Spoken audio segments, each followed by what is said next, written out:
Hey there, I'm going to show you how to use YouTube to host videos, lecture videos for students in fall 2020 or really any semester.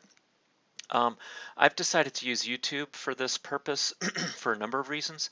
Um, First, it's free, which works for me. It's accessible, and that has several meanings, but I think foremost, students are used to the YouTube interface. They understand YouTube videos. They know how to navigate YouTube videos.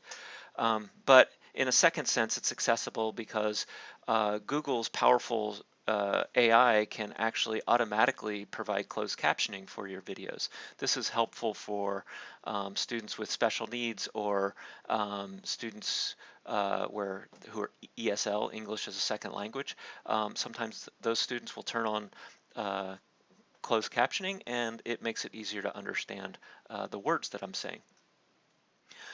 It's easy to use.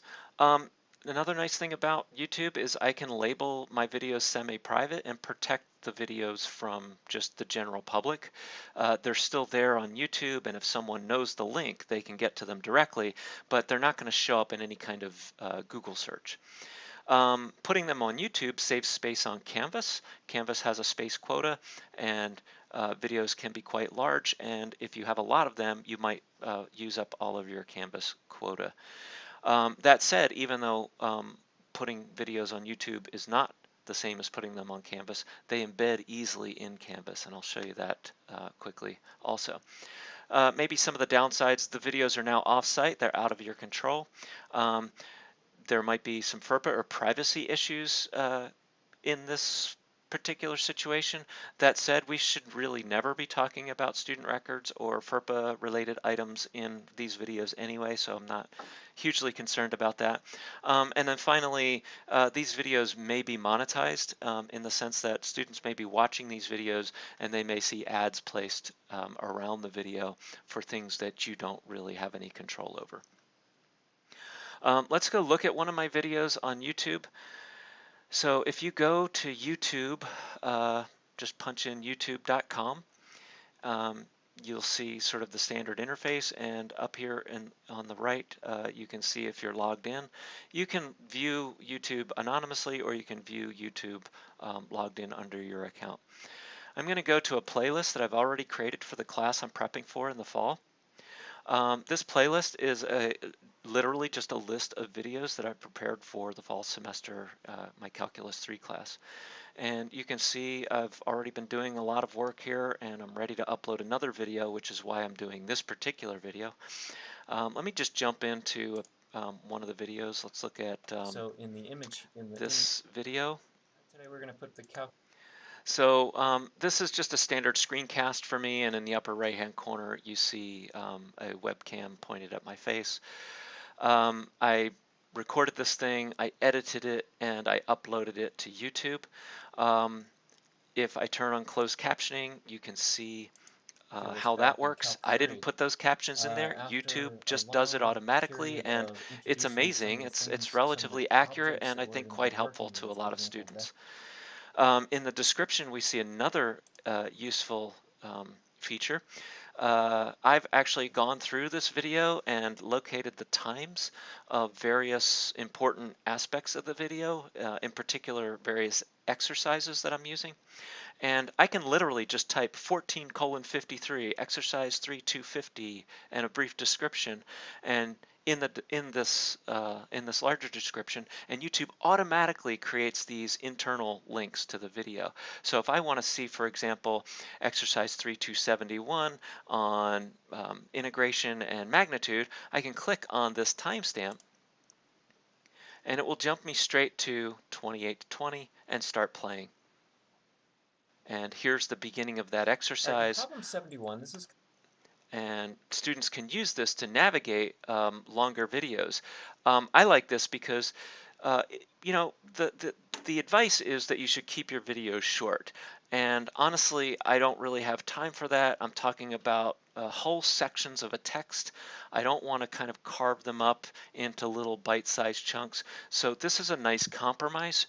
I can just record the whole video at length and then insert these little bookmarks in the description and tell students that this is how they should navigate and use the video. As I mentioned, I'm ready to upload one of my screen captures from yesterday. So I'm going to go to YouTube and I'm going to show you how to upload and some of the choices that you might make with how to control the video after it's uploaded. Right. So if you go to YouTube and you log in under your Whitman credential, you should see something like this, your name and your Whitman credential up here. I typically use YouTube Studio. In fact, I would encourage you to do the same thing because your unlisted videos won't appear under your regular YouTube channel. You have to go to your studio. So going to the studio, this is where producers or creators are supposed to put their content and manage their content. So this is the place for you if you're uploading videos. And I'm going to go to the upper right hand corner and just click Create and Upload Videos. And this is going to ask me to go select some files. I can either drag and drop the file from my desktop onto this little circle and it will automatically start uploading, or I can navigate to the file that I want to upload with select files. Let's do that. And I happen to know that the file I want is sitting on my desktop, C4S3, so I grab that, I click on it, and it's pretty quick. Doesn't ask any questions, just starts uploading. And in addition, it drops you into a dialogue where you can start talking about the video. The first thing is the title. I recommend that you have some sort of systematic naming convention. For me, I'm just naming it C4S3, Chapter 4, Section 3, and then the section title. The description is where you have the opportunity to tell the viewers about the video and to insert these timestamps. And I've already gone through the video and identified the times of various important pieces. So you can find these timestamps by just jumping through the video on even after the fact. After you've posted it on YouTube, you can do this description after the fact. I usually check these times at the point where I'm editing the video and creating the final video file for uploading to YouTube. Anyway, regardless, it's as simple as just opening up a word processor or text editor and typing in these timestamps along with the descriptions. I also include a link to the section of the textbook which happens to be online. It's okay, I'm going to grab this whole thing and copy it and then go over to the YouTube description and hit paste. And we won't see the timestamps highlighted here, but they will be highlighted for the students when they come along to view. You can add a thumbnail if you want, or let YouTube automatically choose it. I just let YouTube automatically choose it. You can choose a playlist. So I've chosen the Calc 3 playlist. This is not made for kids. Don't click yes, it's made for kids. It's going to dump you into a whole kind of sort of dialogue that you don't want to deal with.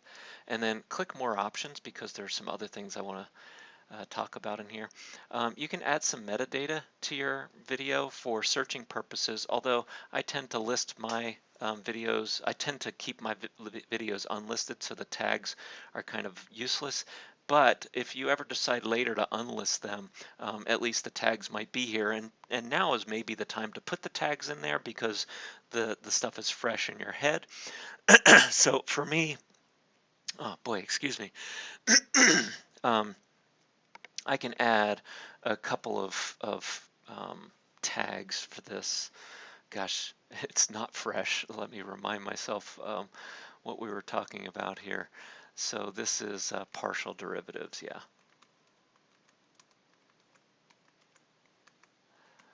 Okay.